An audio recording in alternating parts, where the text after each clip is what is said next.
ചന്തു, ജോയ്, എഴുന്നേക്ക്, നമ്മളിങ്ങെത്തി.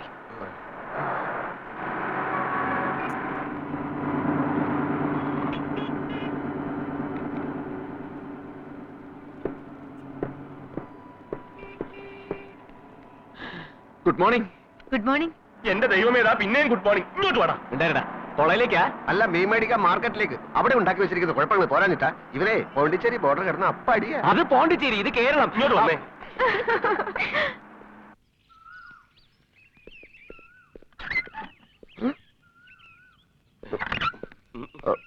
അതെ, എന്നാ പിന്നെ എല്ലാം പറഞ്ഞു പോലെ. എന്ത്? അല്ല, ഞങ്ങൾ പോയിട്ട് പിന്നെ വരാം. എങ്ങോട്ട് പോയിട്ട്? അല്ല, നമ്മൾ നീ ഇങ്ങോട്ട് വാടാ. അമ്മേ, ദാ നാട് കടത്തിയ പ്രതികള്. എന്താ പരോളിറങ്ങിയതാ? പുതിയൊരു പുള്ളിയും കൂടെ ഉണ്ടല്ലോ. അപ്പൊ പിന്നെ ജയിലിൽ ചാടിയതാവും. നിന്ന് കിന്നരിക്കാണ്ട് കയറി പൊടിയത്തേക്ക് വാടാ. Hello hello. എന്താ പുതിയ പുളുവൊന്നും ഇല്ലേ? ചിരിക്കാ? അല്ല, അവിടുത്തെ പെയിന്റിങ്ങും കോൺട്രാക്റ്റും ഒക്കെ തീർന്നോ? എവിടെ? ഇതെന്തോ പ്രോബ്ലം ഉണ്ടാക്കിട്ട് ഓടി പോന്നിരിക്കല്ലേ? എങ്ങനെ അറിഞ്ഞു? ആരെങ്കിലും ഫോൺ ചെയ്തിരുന്നോ?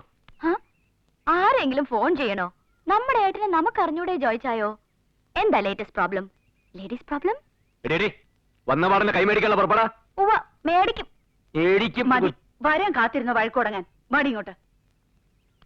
ഇവിടെ ഉണ്ടാവുമല്ലോ, കാണാം. കാണാം. ഇയാളോടല്ല, നിന്നോടാ.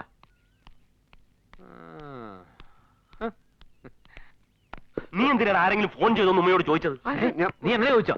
അല്ല, കൊട്ടാരത്തിന് ആരെങ്കിലും വിളിച്ചോന്ന് അറിയണ്ടേ? കൊട്ടാരത്തിൽ ആര് വിളിക്കാനാ? നമ്മൾ നമ്പർ കൊടുത്താലല്ലേ? കെട്ടിയിട്ട് നല്ല ഇടി ഇടിച്ച നമ്പർ മാത്രമല്ല, അഡ്രസ്സും പിൻകോഡ് വരെ കൊടുത്തു. അഡ്രസ്സും കൊടുത്തോ? കൊടുത്തതല്ല, അവര് മേടിച്ചതാ. ഇല്ലെങ്കിൽ എന്റെ അഡ്രസ് പോയേനെ.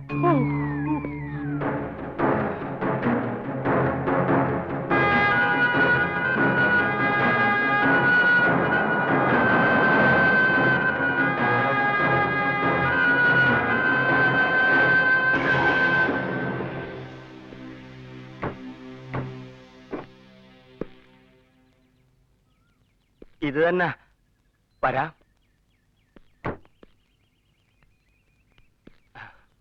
എന്നെ മനസ്സിലായി കാണില്ല. ഞാനാണ് ലാസർ, ചക്കച്ചാമ്പറമ്പിൽ ലാസർ. ഓ, നമ്മുടെ ജോയിയുടെ ഇളയപ്പൻ. ഈ ലാസറിന്റെ കൂടെ ആയിരുന്നു അരവിന്ദനും ചന്തവും പോണ്ടിച്ചേരിയിലെ. അതെ, അതുകൊണ്ടാണല്ലോ ഞാൻ ഈ ഗതിയിലായത്. ഇതാണ് അരവിന്ദന്റെ അച്ഛൻ, ജസ്റ്റിസ് ശങ്കരമേനോൻ സാറ്. നമസ്കാരം. ഇത് അമ്മ. ഇത് ആര്? അരവിന്ദന്റെ വല്യച്ഛൻ, പൂങ്കുളത്ത് ദാമോദരമേനോൻ. അത് തന്നെ, പൂക്കളം. പൂങ്കുളം. കുളം. ഞാൻ പോണ്ടിച്ചേരി മാർത്താണ്ഡം കൊട്ടാരത്തിലെ മാധവർമ്മയാണ്. നമസ്കാരം. വരൂ, ഇരിക്കൂ.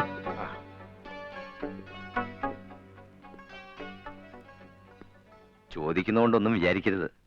അവിടെ വന്ന് കുട്ടികൾ കുഴപ്പമെന്തെങ്കിലും ഉണ്ടാക്കി. ചില്ലറ കുഴപ്പമില്ല, മൊത്തം കുഴപ്പമാക്കിയിട്ടാ പോന്നിരിക്കുന്നത്. ലൈംഗിക അപവാദം. വൃത്തികളെ വിളിച്ചു പോകാണ്ട് കാറിൽ സാധനങ്ങളൊക്കെ എടുത്തോളൂ. വാ സുന്ദരേശ, താൻ കുളിച്ചല്ലേ? ഇന്ന് മോങ്ങാതെ വേണ. എന്താ അവരവിടെ കുഴപ്പമുണ്ടാക്കിയത്? അതെങ്ങനെയാ പറയേണ്ടതെന്ന് എനിക്ക് അറിഞ്ഞുകൂടാ. ഞങ്ങളുടെ കൊട്ടാരത്തിലെ എല്ലാ സ്വത്തുക്കളുടെയും കൂടിയുള്ള ഒരേ ഒരു അവകാശി ഞങ്ങളുടെ പത്മിനിക്കുട്ടിയാ. അവളുടെ വിവാഹ നിശ്ചയമായിരുന്നു കൊട്ടാരത്തില്. അന്ന് രാത്രി പപ്പിക്കുട്ടിയുടെ കിടപ്പുമുറിയിൽ അരവിന്ദൻ കയറി എന്തോ കുസൃതി ഒപ്പിച്ചു. അതോടെ അവളുടെ കല്യാണം മുടങ്ങി. കൊട്ടാരത്തിലുണ്ടായി കളങ്കവും മാനക്കേടും ഇല്ലാണ്ടാക്കാൻ വേണ്ടി പപ്പിക്കുട്ടി തന്നെ ഇപ്പോൾ തീരുമാനമെടുത്തിരിക്കുക.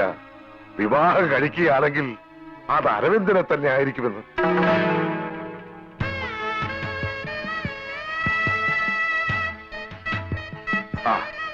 തരൂ. ഇതൊക്കെ അങ്ങോട്ട് സ്വീകരിച്ചിട്ട് ഞങ്ങളുടെ കൊട്ടാരത്തിന്റെ മാനം ഇവിടുന്ന് രക്ഷിക്കണം. സ്വന്തമായി പീരങ്കിയും പട്ടാളമുള്ള ഫ്രഞ്ചുകാർക്ക് പോണ്ടിച്ചേരി പിടിച്ചു നിൽക്കാൻ പറ്റിയില്ല, പിന്നല്ലേ നമുക്ക്. അപ്പൊ വെറുതെ അല്ല പോണ്ടിച്ചേരിയിൽ നിന്ന് രായ്ക്ക് രാമാനം ഒളിച്ചോടി പോന്നത്. വീരശൂര പരാക്രമികളെ തേടി അവിടുന്ന് ഇതാ ആള് വന്നിരിക്കുന്നു. എവിടുന്ന്? ആര് വന്നിരിക്കുന്നു? പോണ്ടിച്ചേരിന്ന് കുറെ തമ്പുരാക്കന്മാര്. ഏതായാലും ഇത്തവണ എന്റെ ഏട്ടൻ കാമുകം കുടുങ്ങിയത് തന്നെ. ഇയാളല്ലാതെ മറ്റാരും വിവാഹം ചെയ്യില്ലാന്ന് ഉഗ്രശബ്ദം എടുത്തിരിക്കുക ആ തമ്പുരാട്ടി പെണ്ണ്.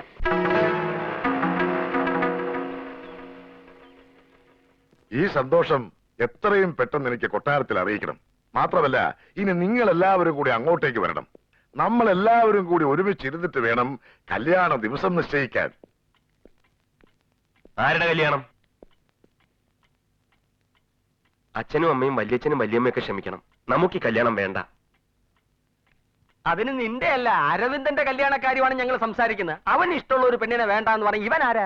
അവൻ ഇഷ്ടമുണ്ടെന്ന് തീരുമാനിക്കാൻ ഇളയപ്പനാരാ? ഇഷ്ടമില്ലാഞ്ഞിട്ടാണോ രാത്രിയിൽ അവളുടെ ബെഡ്റൂമിൽ അവൻ കയറിയത്? സെക്കൻഡ് ഷോ കാണാനാ? അത് അവളുടെ ഒരു ചതി. ഇതിപ്പോ കല്യാണം ആലോചിച്ചുകൊണ്ട് വന്നിരിക്കുന്ന വേറൊരു ചതി. ഇളയപ്പൻ ഇതിന് കൂട്ടു നിൽക്കരുത്. ചതിയോ? ഇപ്പോഴും പപ്പിക്കുട്ടി സമ്മതിച്ചിട്ടില്ലെങ്കിലേ അവന് തപസ്സിരുന്ന കിട്ടും അവളെ.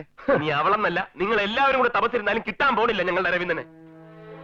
2 തലമുറയ്ക്ക് മുമ്പ് വരെ നാട് ഭരിച്ചിരുന്ന തമ്പുരാക്കന്മാരാ ഞങ്ങള്.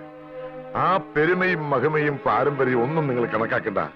അവളെ പോലൊരു പെൺകുട്ടി ഇവിടെ നിങ്ങൾക്കുണ്ട്. അത് മാത്രം ഓർത്താ മതി. ഈശ്വരന്റെ മുമ്പിൽ മാത്രമേ ഞാനിങ്ങനെ കൈകൂപ്പി നിന്ന് കേണിട്ടുള്ളൂ. ഈ വിനയവും മര്യാദയൊക്കെ ഇപ്പൊ എവിടുന്ന് വന്നു തമ്പുരാന്? നിങ്ങളുടെ ബന്ധുവാകാനുള്ള എല്ലാ യോഗ്യതകളും അരവിന്ദനുണ്ടെന്ന് മനസ്സിലായപ്പോഴോ? അതോ ഇതിനേക്കാൾ നല്ലൊരു ബന്ധം അവൾക്ക് കിട്ടില്ലെന്ന് ഉറപ്പായപ്പോഴോ? എന്തായാലും നിങ്ങളുടെ ആ തമ്പുരാട്ടിയോട് ചെന്ന് പറഞ്ഞേക്ക്, അവളെ കെട്ടാൻ അരവിന്ദന് മനസ്സില്ലെന്ന്. ഇല്ല മാധവമാമ, ഇനി നിങ്ങൾ എന്തൊക്കെ പറഞ്ഞാലും ശരി, എന്റെ തീരുമാനത്തിൽ നിന്ന് ഞാൻ പിന്നോട്ട് പോവില്ല. അയാളെ അല്ലാതെ വേറൊരാളെ എനിക്ക് വേണ്ട. പപ്പിക്കുട്ടി, ഇങ്ങനെ വാശി പിടിച്ച് ഡാഡിയെ നീ വീണ്ടും വിഷമിപ്പിക്കുക. പിന്നെ ഞാൻ എന്താ ഡാഡി ചെയ്യണ്ടേ? ഇനി കല്യാണാലോചനയെ വരുന്നവരോടൊക്കെ ഞാൻ കാല് പിടിച്ച് കെഞ്ചി പറയണോ എന്നെ വിശ്വസിക്കാൻ? എന്നിട്ട് ആയുഷ്കാലം മുഴുവനും ഈ സംശയത്തിന്റെ നിഴലിൽ അടിമയെ ഞാൻ ജീവിക്കണോ? അതിലും ഭേദമല്ലേ ഇത്? അതിന് ഇതൊരു മോശം ബന്ധമാണെന്ന് കരുതിയിട്ടല്ലേ പപ്പിക്കുട്ടി. MBA പരീക്ഷ കഴിഞ്ഞ് റാങ്കും പ്രതീക്ഷിച്ച് നിൽക്കുന്നവനാണ് അവൻ. നല്ല ഒന്നാം തരം തറവാട്ടുകാരും. പക്ഷെ അവരും കൂടെ സമ്മതിക്കണ്ടേ? സമ്മതിക്കാത്തത് പയ്യനോ അവന്റെ വീട്ടുകാരോ അല്ല, അവന്റെ ആ കൂട്ടുകാരനാ.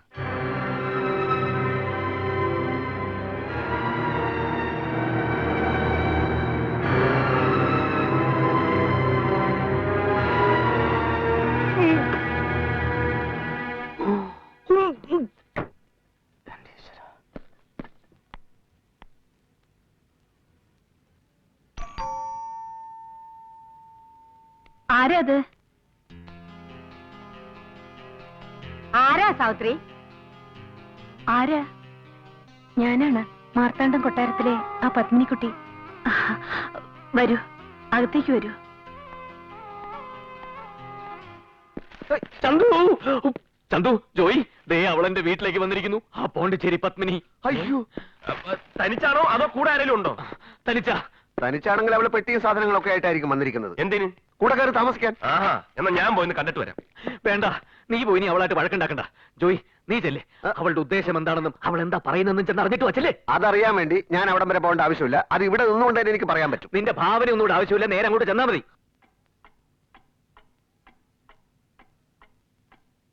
എന്റെ അമ്മയോട് ചോദിക്കുന്ന പോലെ ഞാനിപ്പോ ചോദിക്കുന്നത്, ഞാൻ എന്ത് തെറ്റ് ചെയ്തിട്ട് അമ്മേ നിങ്ങൾ എല്ലാരും എന്നെ വേണ്ടെന്ന് പറയുന്നത്? ഞാൻ ഇറങ്ങുവാണ്.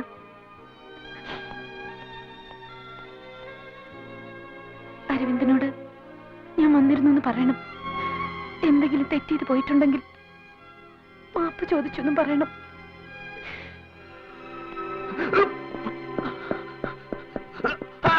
അയ്യോ,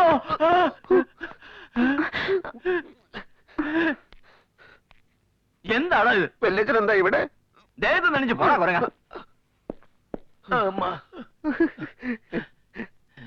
നീ എന്തിനാടാ ഓടിയത്? ഒരു പശു കുത്താൻ വന്നു. പശുവോ? വീട്ടിനകത്തോ? ഇവനകത്തുണ്ടായിരുന്നോ? പക്ഷെ നിങ്ങൾ പറഞ്ഞൊന്നും ഞാൻ കേട്ടില്ല. അവന്മാർ രണ്ടും കൂടി നിന്നെ പറഞ്ഞു വിട്ടതല്ലേ? എവിടെയാണ് അരവിന്ദൻ? അരവിന്ദനോ? ഞാനിപ്പോ അരവിന്ദന്റെ അടുത്ത് വന്നിട്ട് എത്രയോ നാളായി. എനിക്ക് അരവിന്ദനെ അത്യാവശ്യമായിട്ടൊന്ന് കാണണം, പ്ലീസ്. ഓക്കെ, അറേഞ്ച് ചെയ്യാം.